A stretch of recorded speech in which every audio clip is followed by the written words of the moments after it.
वक्फ कानून के नाम पर आंसू बहाने वाले और अपनी छाती पीटने वालों ने सुप्रीम कोर्ट का रुख किया था। सबसे पहले वहीं से खबर बताता हूं। वक्फ कानून का विरोध करने की जैसे रेस लगी हुई, सारे नेता खुद को मुसलमानों का सबसे बड़ा हितैषी दिखाने के लिए सबसे पहले भागे भागे सुप्रीम कोर्ट गए कि अरे बॉस कुछ कीजिए, रोकिए इसको। वो कह रहे थे कि वक्फ कानून को रोक दीजिए, ये संविधान के खिलाफ है और इस पर रोक लगाई जाए, इसे निरस्त कर दिया जाए।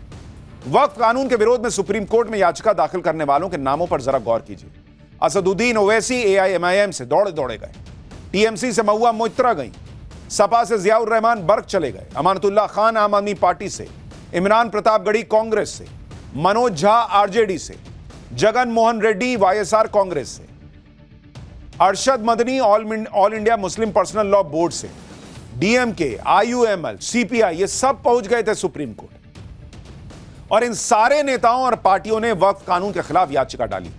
कपिल सिब्बल और अभिषेक मनु सिंघवी जैसे बड़े बड़े वकीलों ने सुप्रीम कोर्ट में इनकी तरफ से आज दलीलें पेश की। वक्फ कानून को लेकर सुप्रीम कोर्ट में क्या क्या हुआ, आज उसकी एक एक डिटेल आपके सामने रखने जा रहा हूं। इंडी गठबंधन की जो पार्टियां बड़ी उम्मीद के साथ PM मोदी के वक्फ कानून को लेकर सुप्रीम कोर्ट गई थी कि भाई आज ही सुप्रीम कोर्ट खत्म कर देगा इसको, कि रोको इसको, नहीं हो सकता है, इन्हें बड़ा तगड़ा झटका लग गया। दरअसल सुप्रीम कोर्ट में सुनवाई के दौरान याचिकाकर्ताओं ने वक्फ कानून पर रोक लगाने से जुड़ी याचिकाओं पर सुनवाई की मांग की। इस पर चीफ जस्टिस ऑफ इंडिया ने कहा कि अब वो कानून पर रोक की मांग को लेकर किसी याचिकाकर्ता को नहीं सुनेंगे। चीफ जस्टिस ऑफ इंडिया ने कह दिया कि बस हो गया, अब हमें मौका दीजिए।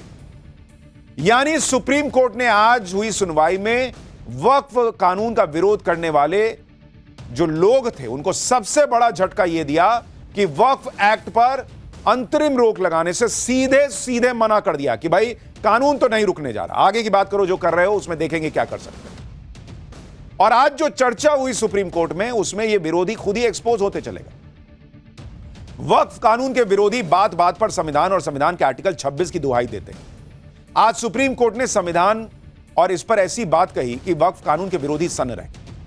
कपिल सिब्बल ने कहा कि नए वक्फ कानून की धारा 3 का सेक्शन A सब सेक्शन 2 के मुताबिक वक्फ अल औलाद का प्रावधान महिलाओं को विरासत से वंचित नहीं करेगा। यह नियम बनाने वाली सरकार कौन होती है? इस पर CJI ने कहा कि हिंदुओं के लिए भी सरकार ने कानून बनाया है और अब संसद ने मुसलमानों के लिए भी कानून बना दिया है। यानी आप सोचिए, वक्फ अल औलाद जो है, भाई आपने कोई संपत्ति वक्फ की, उसको आपके परिवार जो है वो उसको ले सकता है, उसका फायदा ले सकता है, उससे जुड़ सकता है। उसमें अभी तक महिलाओं के लिए व्यवस्था नहीं थी। मोदी सरकार ने कहा कि नहीं, मुस्लिम महिलाओं को भी दो ना भाई, उनका क्यों नहीं हक होगा?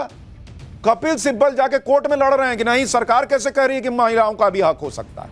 आप सोचिए, इस तरह से तर्क दिया जा रहा है, ये मुस्लिम महिलाओं के साथ अन्याय नहीं है तो क्या है? उसके बाद संविधान का आर्टिकल 26 सेक्युलर है और सभी धर्मों पर लागू होता है, यह सुप्रीम कोर्ट ने साफ कर दिया।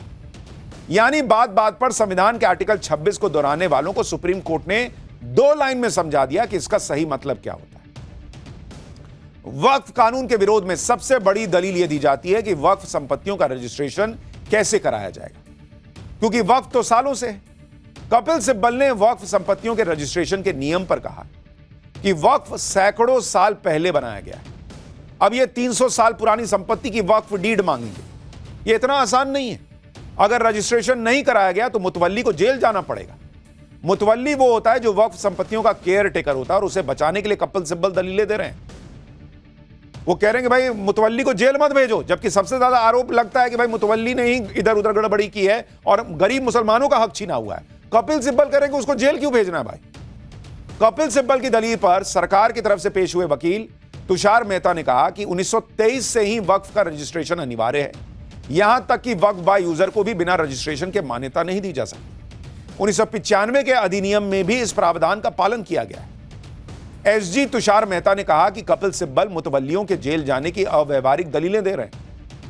आप सोचिए बॉस कि यह वक्फ एक्ट जो नरेंद्र मोदी लेकर आए, वो कहता है कि भाई मुस्लिम महिलाओं को भी हक दो। कपिल सिब्बल जाके लड़ रहे हैं कि नहीं, महिलाओं को आपने कैसे डाल दिया, सरकार कैसे कर रही है? वो कह रहा है एक्ट कि अगर गड़बड़ी मुतवल्ली कर रहा है तो मुतवल्ली को जेल में डालो। कपिल सिब्बल जाके लड़ रहे हैं कि अगर गलती कर रहा है तो जेल में डाल दीजिएगा। क्या? अरे बॉस, तो जेल में नहीं डालिएगा तो कहां डालिएगा? मुतवल्लियों के लिए जेल चले जाने की दलील देकर कपिल सिब्बल यह बताना चाह रहे थे कि वक्फ कानून कितना खतरनाक है, लेकिन सॉलिसिटर जनरल तुषार मेहता ने इस दलील का फौरन फैक्ट चेक कर दिया। नए कानून में वक्फ बाय यूजर के लिए भी नियम बनाए गए। इस पर भी मुस्लिम संगठनों और कई राजनीतिक दलों ने आपत्ति जताई।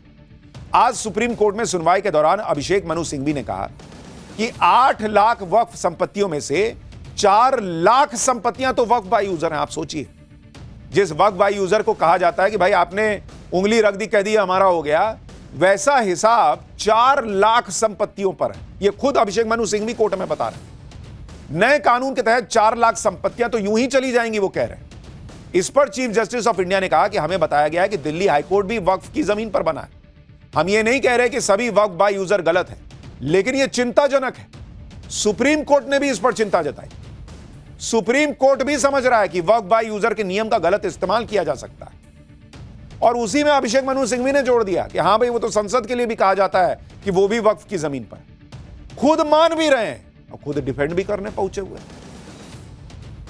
वक्फ कानून के विरोधियों को इस बात से भी आपत्ति है कि वक्फ बोर्ड में गैर मुसलमानों को क्यों शामिल किया जा रहा है। सुनवाई के दौरान कपिल सिब्बल ने सेंट्रल वक्फ काउंसिल में गैर मुसलमानों को शामिल करने का विरोध किया। कपिल सिब्बल ने कहा कि सेंट्रल वक्फ काउंसिल 1995 के तहत बोर्ड में सभी सदस्य मुसलमान होते हैं। हिंदू और सिख बोर्ड में भी सभी सदस्य हिंदू और सिख ही होते हैं। नए संशोधित कानून में विशेष सदस्यों के नाम पर गैर मुसलमानों को जगह दी गई। यह नया कानून अधिकारों का सीधा उल्लंघन है। इस पर सुप्रीम कोर्ट ने सरकार से पूछा कि वक्फ बोर्ड में 2 गैर मुस्लिम सदस्यों की संख्या न्यूनतम रखी गई है या अधिकतम रखी गई है। इस पर सरकार की तरफ से पेश वकील तुषार मेहता ने कहा कि 22 में से 2 सदस्य ही गैर मुसलमान होंगे। इस पर सुप्रीम कोर्ट ने कहा कि क्या आप इस पर हलफनामा देने को तैयार हैं, जिस पर तुषार मेहता ने कहा कि वो हलफनामा देने को तैयार हैं कि वक्फ बोर्ड और काउंसिल में 2 से ज्यादा गैर मुसलमान होंगे ही नहीं। सरकार कह रही है भाई हलफनामा दे देंगे कोर्ट में, बोलिए और क्या चाहिए। हलफनामा दे देंगे कि 2 से ज्यादा गैर मुसलमान नहीं होगा 22-20 लोगों में। और आप स्थिति देखिए कि वक्फ कानून पर आज जो सुनवाई हुई उसमें जज से लेकर वकील तक ज्यादातर लोग हिंदू थे। भाई सुप्रीम कोर्ट के आदेश पर सबको भरोसा है ना, क्योंकि न्याय धर्म के आधार पर नहीं, कानून और नियम के आधार पर होता है। तो यही बात वक्फ ट्रिब्यूनल या बोर्ड पर भी तो लागू होती है। वहां आप कह रहे हैं कि हम किसी गैर मुसलमान को देखना नहीं चाहते, और इनका केस लड़ने वाले कपिल सिब्बल हिंदू, अभिषेक मनु सिंघवी हिंदू, सारे हिंदू वकील इनका केस लड़ रहे हैं। उन हिंदू वकीलों पर यकीन है, जज साहब हिंदू, उनके न्याय पर यकीन है, लेकिन वक्फ बोर्ड में कोई गैर मुसलमान नहीं होना चाहिए। ये क्या हिसाब है बॉस? वहां इनको हिंदू कोई बर्दाश्त नहीं या गैर मुसलमान बर्दाश्त नहीं। खैर, उसमें सरकार कह रही है कि 2 होंगे गैर मुसलमान और उसका हम हलफनामा दे देते हैं। वक्फ कानून को लेकर जो हिंसा हो रही है उसका जिक्र आज सुप्रीम कोर्ट की सुनवाई के दौरान भी हुआ। सुप्रीम कोर्ट ने वक्फ कानून को लेकर हो रही हिंसा पर चिंता जताई। Chief justice of India Sanjeev Khanna ने कहा कि एक बात बहुत चिंताजनक है, इसे लेकर हिंसा हो रही है। अगर यह मामला पेंडिंग है तो इस तरह की हिंसा नहीं होनी चाहिए। इसी बात का समर्थन करते हुए सॉलिसिटर जनरल तुषार मेहता ने कहा कि प्रदर्शनकारियों को लगता है कि वो सिस्टम पर दबाव डाल सकते हैं।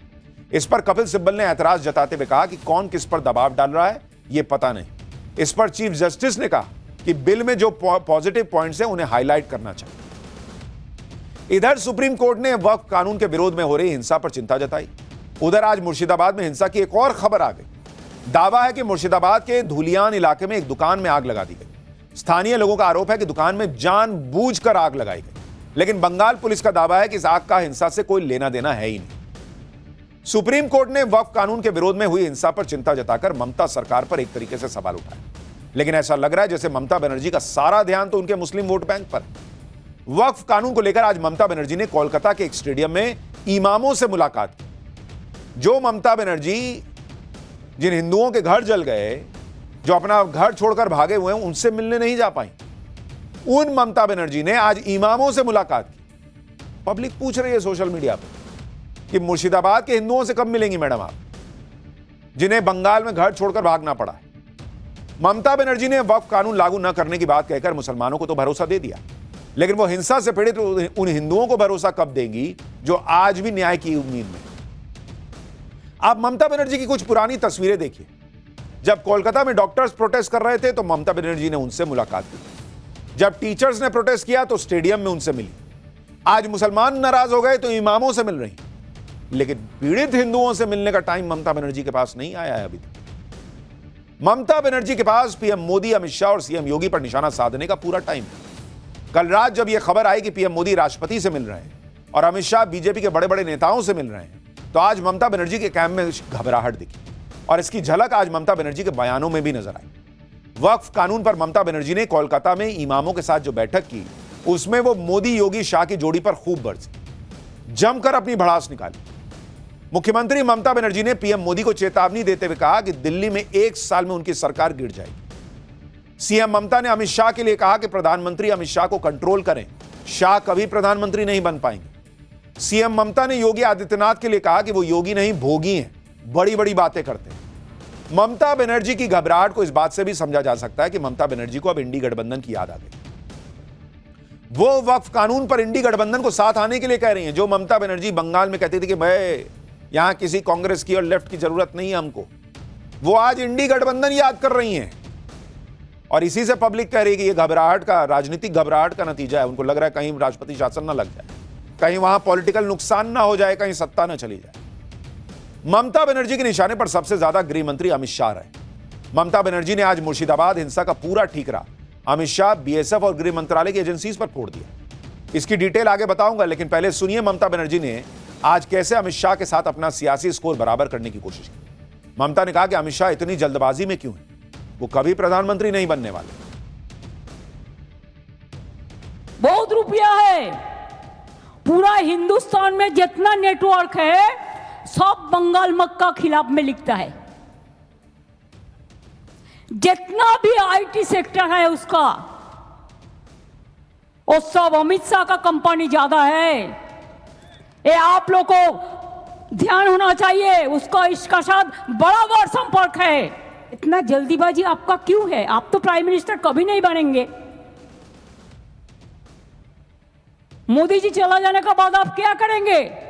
मोदी जी के আমি রিকোয়েস্ট করব, দয়া করে লোকটাকে কন্ট্রোল করুন। ममता बनर्जी अमित शाह को टारगेट कर रही है, शायद इसलिए क्योंकि अमित शाह ने संसद में खड़े होकर कह दिया था कि भाई बंगाल में सीटें बढ़ेंगी, ताल ठोक कर कह रहा हूं, वहां चुनावी तौर पर देख लेंगे क्या होगा क्या नहीं। ममता बनर्जी कहेंगे अमित शाह कभी प्रधानमंत्री नहीं बनने वाले, और मोदी चले गए तो फिर अमित शाह का क्या होगा। अमित शाह के बाद ममता बनर्जी के निशाने पर यूपी के मुख्यमंत्री योगी आदित्यनाथ आ गए। ममता बनर्जी ने यूपी के सीएम योगी आदित्यनाथ पर भी पलटवार किया। दरअसल सीएम योगी ने कल कहा था कि दंगाइयों को डंडे की भाषा समझ आती है। इस पर ममता ने कहा कि योगी ने सभी को डरा के रखा हुआ है, सीएम योगी के राज में कोई रैली नहीं कर सकता। सुनिए उन्होंने मुख्यमंत्री योगी आदित्यनाथ को लेकर क्या कहा। दंगाइयों का उपचार ही डंडा है, बिना डंडे के मानेंगे नहीं। आप देख रहे होंगे बंगाल जल रहा है, वहां की मुख्यमंत्री चुप है, दंगाइयों को शांति दूत कहती है। अरे लातों के भूत बातों से कहां मानने वाले हैं। लेकिन सेकुलरिज्म के नाम पर इन लोगों ने दंगाइयों को दंगा करने की पूरी छूट दे रखी है। पूरा मुर्शिदाबाद पिछले 1 सप्ताह से चल रहा है, सरकार मौन है। बड़ा बड़ा बात करते हो, कितने एनकाउंटर में मैं मारा, एक भी में रैली किसी को नहीं करने देते, एक भी मिছিল नहीं करने देते, लोगों को डर दिखा के रख दिया, लोगों ने एक रैली भी नहीं कर सकता है।